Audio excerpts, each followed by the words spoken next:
नाही, खरं म्हटलं तर राष्ट्रवादी शरद पवार पक्षाच्या वतीने कुठल्याही प्रकारचा आम्ही उमेदवार देणार नाही. तिथे आम्ही बिनविरोध करण्याच्यासाठी प्रयत्न करू. हीच खरी अजितदादांना श्रद्धांजली असेल. आणि मला वाटतं की पक्षाच्या वरिष्ठ नेत्यांनी आम्ही असं चर्चा करून ठरवलेलं आहे की तिथं आपण उमेदवार द्यायचा नाही. उमेदवार दिल्यानंतर सुनेत्रा ताईंना मदत करणार तुमच्याकडनं जर असं काही लढाई झालीच तर खरं तर बिनविरोध होण्याची शक्यता आहे. पण अजून बिनविरोध वगैरे होण्याचे फॉर्म भरतात. फॉर्म भरल्यानंतर मग त्याची प्रक्रिया सुरू होते, माघार घ्यायची प्रक्रिया होते. त्यावेळेला बिनविरोध होईल. मला वाटतं बिनविरोध होईल अशा प्रकारची मला विश्वास आहे. राहुरीचं काय निश्चित असणार आहे? राहुरीच्या बाबतीमध्ये आता आम्ही चर्चा करू आणि चर्चा करून त्यांनी आता उमेदवार भाजपने जो दिलेला आहे त्या भाजपच्या समोर उमेदवार द्यायचा का काय द्यायचा त्याची चर्चा करून आम्ही निर्णय घेतो. राष्ट्रवादीची जी घटना होती अजित पवार ती घटना बदलली गेलेली आहे आणि त्याबाबत सुनील तटकरे असतील किंवा प्रफुल्ल पटेल असतील यांनी सुनेत्रा पवार यांना स्पष्टीकरण दिले, पण ते समाधानी नाहीत अशा प्रकारची माहिती आहे. तुमच्यापर्यंत काय माहिती आहे? घटना बदलली नाही, मी काल याच्यावर स्टेटमेंट दिलेलं. आता परत त्या स्टेटमेंट देणं बरोबर नाही. मला वाटतं की ही घटना बदललेली अशी चर्चा बाहेर आलेली आहे. त्यामध्ये 2 जे आहे सेल आहेत ते रद्द करण्यात आले किंवा बदललेले आहेत. मला वाटतं त्या संदर्भात त्यांनी खुलासा करावा की ते 2च सेल का अल्पसंख्याक आणि ओबीसी का मागासवर्गीय तेच का रद्द करण्यात आलं त्याचा त्यांनी खुलासा त्यांनी करावा. सर आज सुनील तटकरेंनी मुख्यमंत्र्यांची भेट घेतलेली आहे. एसआयटी जी मागे लागली ती त्याचं कारण काय वाटतं? मला याची कल्पना नाही की त्यांनी कशासाठी भेट घेतली, काय भेट घेतली याची मला कल्पना नाही. मला वाटतं त्यांचं काही काम असेल म्हणून मुख्यमंत्र्यांना सर्वजण भेटायला जातात. त्यांनी कशासाठी भेट घेतली ते मला माहीत नसल्यामुळे मी काय त्यावर सांगणं भाष्य करणं योग्य ठरलं. या घटनेत ज्या पद्धतीने बदल करण्यात आलेली आहे त्यामुळे दादांच्या पक्षात कुठेतरी 2 मतप्रवाह किंवा 2 गट पडलेत असंच अस्पष्टरित्या चित्र दिसतं आहे. आपण कसं पाहता? एक गट आहे हा राष्ट्रवादी विलिनीकरणासंदर्भात आग्रही आहे, दुसरा जो गट आहे तो न जाण्यासंदर्भात आग्रही आहे. नेमकं आता पुढे काय? ह्या मलाही कळत नाही. तुम्ही मला त्या पक्षाची सगळी भूमिका मला विचारताय. मी जसा त्या पक्षाचा प्रवक्ता आणि पक्षाचा नेता असल्यागत मला विचारताय. आमची भूमिका मी स्पष्ट केलेली आहे. आमची भूमिका आम्ही स्पष्ट काय केली की आम्ही आता पक्षवाढीच्या संदर्भात तुर्तास आता विलिनीकरणाचा कुठल्याही प्रकारचा प्रस्ताव, कुठल्याही प्रकारची चर्चा आमच्याकडे नाही. कार्यकर्त्यामध्ये संभ्रमावस्था निर्माण होण्याच्या बाबतीमधली परिस्थिती होऊ नये आणि आम्ही भूमिका स्पष्ट केलेली आहे. अशा प्रकारची कुठली चर्चा नसताना ही चर्चा आता का उभी राहते मला कळत नाही. सर, एक महत्वाचा मुद्दा आहे का आता खरंतर विषय ताजा असतानाच महापौरांनी एक मोठा मुद्दा आणला का माझा आवाज आहे तो एका गुरुजींमुळे व्यवस्थित झालेला आहे. मी सांगितलं की खरं म्हटलं तर महापौरांनी अशा प्रकारचं भाष्य केलं असेल आणि तशा प्रकारे चर्चा केली असेल तर मला वाटतं आता अंधश्रद्धा निर्मूलन कायदा मागच्या वेळा आणलेला तो फार कडकपणे अंमलबजावणी करण्याच्या बाबतीमधले राज्य सरकारला निर्णय घ्यावा लागेल. आता राज्यकर्ते जर अशा प्रकारची भाषा करायला लागली तर मला वाटतं की ते कितपत योग्य आहे याचा त्यांनी त्याचाच विचार करावा. एलपीजीचा तोटा भरून काढण्यासाठी किंवा एलपीजीचा धोका पाहता सरकारने आता पावलं उचलायला सुरुवात केली आहे. पीएनजी म्हणजे ती पाईपलाईन आहे ती लवकर देणार. 3 महिन्याच्या आत आता पाईपलाईन देणार आहे. तुम्ही फक्त अपील करा आणि त्याचबरोबर आता प्रत्येक जो नवीन जी इमारत बांधणार त्यांना पीएनजी कंपल्सरी करण्यात येणार आहे. पहिलाच हा निर्णय आहे, पहिलाच नियम आहे. नवीन काय त्याच्यामध्ये? आता शॉर्टेज आल्यानंतर हे मागच्या वेळेला ठरलं होतं की मुंबई किंवा इतर शहरामध्ये पहिल्या प्रथम कनेक्शन गॅस कनेक्शन पाईपद्वारे द्यायचं हा पूर्वीचा निर्णय आहे. परंतु ते करत असताना त्या असलेल्या कंपन्यांची अपूर्ण असलेली योजना असेल किंवा तिथं त्यांच्यामध्ये त्यांना ते करण्यासाठी वेळ का लागला हे त्यांनी खुलासा करावा. माझ्या माहितीप्रमाणे आता राज्य सरकार असं खुलासा करून सांगतं की आम्ही अशा प्रकारची कंपल्सरी कनेक्शन घ्यायची. लोक कधीही घ्यायला तयार आहेत. तुमच्याकडूनच विलंब झाला हा त्यांचा दोष नाही.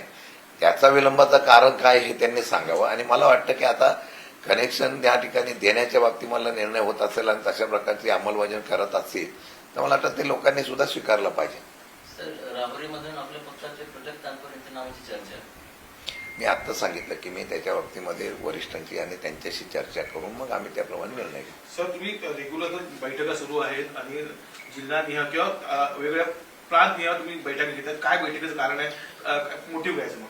गेल्या काही महिन्यापासून अध्यक्ष झाल्यानंतर सातत्याने आम्ही निवडणुकीमध्ये सगळेजण व्यस्त होतो आता पक्ष संघटना मजबूत करणे आणि पक्ष संघटनेमध्ये असलेल्या सर्व गोष्टीच्या बाबतीत सगळ्या जिल्हावाईज असलेल्या नेत्यांशी पदाधिकाऱ्यांची चर्चा करून संघटना म्हणून कार्यरत करण्याच्या बाबतीत मला आम्ही निर्णय घेतलेला आहे. त्यामुळे 2-4 दिवस आम्ही तशा बैठका घेतलेल्या आहेत.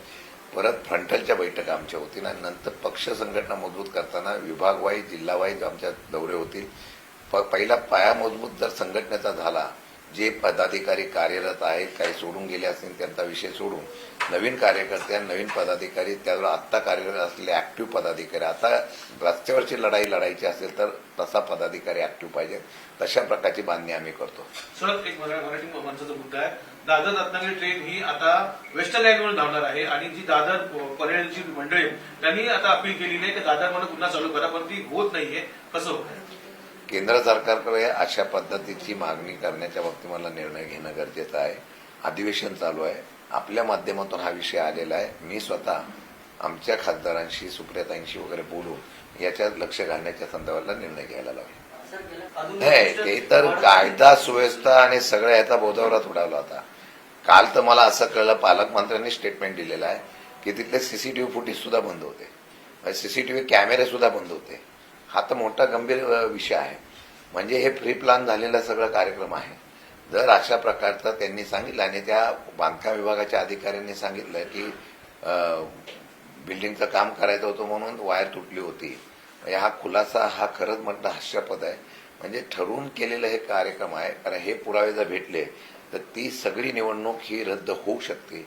याच भीतीपोटी अगोदर सगळं नियोजन करून त्याप्रमाणे केलेलं आहे. सक्तीच्या रजेवर एसपीनं पाठवलं म्हणून सांगितलं, तेच रजेवर अर्जित रजेवर गेलेलं कळत आहे. हे सगळं मला वाटतं की सगळं लोकशाहीच्या माध्यमातून सातारा जिल्ह्यामध्ये यशवंतराव चव्हाणांच्या भूमीमध्ये अशा प्रकारचं झालेली गोष्ट ही लोकांना आवडलेली नाही. मला वाटतं की त्याला आता उद्या दोघंही तिथं येत असतील तर कदाचित त्यांनी तसा चव्हाण साहेबांच्या भूमीमध्ये हे निर्णय घ्यावा. हे चुकीचं झालं असेल तर त्याप्रमाणे निर्णय घेऊन त्याचा बदल करण्याचा निर्णयाचं धाडस दाखवा. सर, ऋतू चव्हाण असं स्टेटमेंट दिलेलं आहे का मी ऋषीमुनीमुळे जैन ऋषीमुनीमुळे नगरसेवक झाले, त्याच्या पुढे जाऊन मंगलप्रभात लोढांनी म्हटलेलं आहे का महापौर पण त्यांच्यामुळे ते झालं. मंगलप्रभात लोढा एखादा मंत्री पण त्याच्यामुळेच झाले असतील असं आहे की मला वाटत नाही. परंतु एक मंत्री ज्यावेळेला असतो त्यावेळेला कोणत्या धर्माचा आम्ही आदर ठेवतो, जैन धर्माचा सुद्धा आम्ही आदर ठेवतो. मग याच धर्माला तुम्ही गॅस सिलेंडर द्या, याच धर्माला हे द्या. मला कळलं मुख्यमंत्री पण त्यांच्यावर नाराज झालेले आहे. मला वाटतं अशा प्रकारचं धर्मामध्ये सुद्धा अशा प्रकारचं भेद करणं आणि वाटप करणं चुकीचं आहे. एखाद्या राज्याचा मंत्री ज्यावेळेला मंत्री म्हणून काम करतो तो संपूर्ण राज्याचा सगळ्या जाती धर्माचा असतो. परंतु हल्ली हे प्रकार फार वाढायला लागलेले आहे. मुख्यमंत्र्यांनी त्यांनी गांभीर्याने लक्ष घालावं, नाही तर मुख्यमंत्र्यांचं त्यांच्यावर नियंत्रण आहे असं दिसून येईल. काल जैन मुनींनी एक महत्वाचा प्रश्न उपस्थित केला की तारा राणी या जैन धर्मीय होत्या. याकडे आपण कसा पाहता की कसल्याही गोष्टीला इतिहास तोडून मोडून हा मांडण्यात येतो आहे मराठ्यांचा विशेष. यात नवीन काय आहे? मागच्या अनेक कालावधीपासून हा इतिहास असाच मोडलेला पाहिलेला आहे आणि अशा प्रकारचा त्या इतिहासाची तोडमोड करून या असलेल्या इतिहासाला जे कर्तृत्वान अशा प्रकारच्या युगपुरुष महापुरुष होते, कर्तृत्व अशा प्रकारचं सगळे व्यक्तिमत्व होतं, त्या सगळ्यांना आपणच अशा प्रकारचं हे केलेलं आहे असं दाखवण्याचा प्रयत्न होतो. दुर्दैव आहे. मला वाटतं की या अशा गोष्टीच्या संदर्भातून जनता सगळी ओळखते. मला वाटतं की याचे पुरावे, याची वंशावळ, मला वाटतं सावंतांनी त्याच्यावर सांगितलेलं आहे तारा राणी कोणाच्या होत्या त्या, त्यामुळे ते कोणाच्या वंशजाच्या होत्या हे सगळं त्यांनी सांगितलेलं आहे.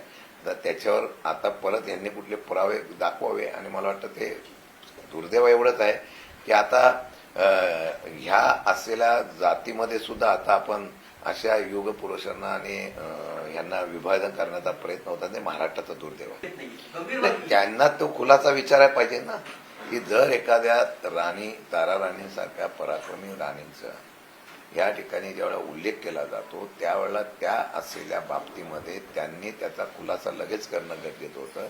पण ते तिथं बोलले नसतील तर हे महाराष्ट्राचं दुर्दैव आहे. ते हनुमंतांनी कोपव असं आहे की हनुमान जयंतीच्या निमित्ताने जर या ठिकाणी अशा प्रकारची मागणी करायला कोण गेला असेल तर मारुतीरायाने महाप्रसादाला ज्यांनी ज्यांनी मदत करणं त्याच्यावर कोपावं असं मला वाटतं.